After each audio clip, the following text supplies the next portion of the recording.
राहुल गांधी भी यूपी में हैं और मैं पढ़ रहा था कि कांग्रेस पार्टी भी जो है उसको लगता है कि इस चुनाव में कुछ बेहतर कर पाने का स्कोप है। पिछली बार लोकसभा में उनको 6 सीटें मिली, उनके गठबंधन को 37 सीटें जो है 37 इनको और 6 इनको आ गई थी समाजवादी पार्टी को, तो 40 पार गया उनका आंकड़ा। वैसे विधायक केवल 2 हैं कांग्रेस पार्टी के।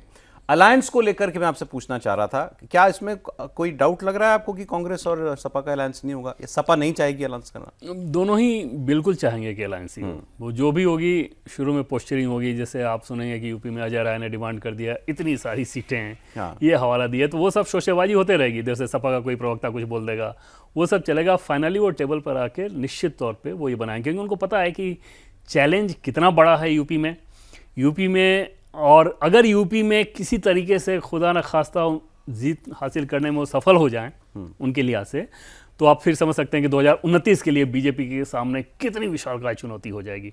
अगर यूपी जैसा राज्य का विधानसभा चुनाव अगर 2027 में बीजेपी हार जाए तो 29 में तो फिर काम ही खराब होगा बीजेपी का। तो ये मौका अखिलेश यादव और राहुल गांधी क्यों छोड़ना चाहेंगे?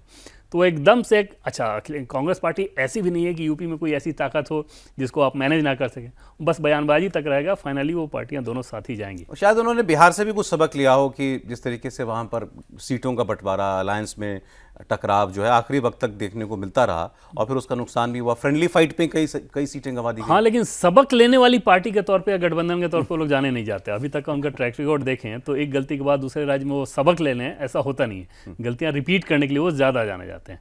उस हिसाब से एनडीए के कुनबे को देखें तो ये लोग सबक जो लेना होता है, लेसन जो लेना होता है, वो ज़्यादा। ऐसा नहीं है कि इधर भी वो ख्वाहिशें नहीं होंगी, वो क्लेम नहीं होगा, लेकिन इधर लाइन एकदम क्लियर है और बिग ब्रदर कौन है ये एकदम से क्लियर है, उसमें कोई डाउट ही नहीं है।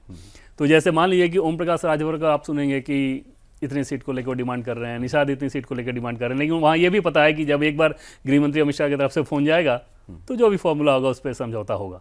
और इस बार तो इधर का गठबंधन का जो बुके है वो काफी रंग-बिरंगा दिख रहा है। हाँ, जैन चौधरी, अपना दल से अनुप्रिया पटेल, निषाद पार्टी से ये, और अनुप्रिया पटेल के लिहाज से सौरभ जरूर एक बहुत बड़ा चैलेंज उनके सामने होगा कि पिछले लोकसभा चुनाव में उनकी अपनी कम्युनिटी को लेके जो उनकी पार्टी उन्होंने खड़ी की है, जिसके लिए वो अपना क्लेम करती हैं, केंद्र में मंत्री भी हैं, उसने एनडीए के लिए बिल्कुल भी परफॉर्म नहीं किया। अच्छा। और उस पूरे बिल्ड में परफॉर्म नहीं किया। तो वो एक बड़ा चैलेंज रहेगा कि क्या इस बार भी वो एक बर्डन लाइबिलिटी रहती हैं या अपने कास्ट में वो नरेंद्र मोदी के साथ वापस से जोड़ने में योगदान दे पाती। ऐसा नहीं है कि बीजेपी सिर्फ उन्हीं पर निर्भर रहेगी, बीजेपी के पास उस कम्युनिटी के अपने लीडर हैं, लेकिन उनका जो स्टेक बनता है उसकी डिलीवरी की उम्मीद जरूर एनडीए नेताओं को रहेगी। तो इस सवाल का जवाब है कि नहीं, मतलब फिलहाल अखिलेश जी जो है टक्कर नहीं दे पा रहे हैं। हाँ, अभी तक तो नहीं दिख रहा है। अभी तक ग्राउंड पे आप किसी में भी यूपी से अगर आप बात करें तो वो नहीं समझ में आएगा। और बीजेपी के नेता जो अलर्टनेस बताएंगे वो सिर्फ यही कहेंगे कि कास्ट वाला अगर नैरेटिव ना चले तो फिर हमें कोई दिक्कत नहीं। अब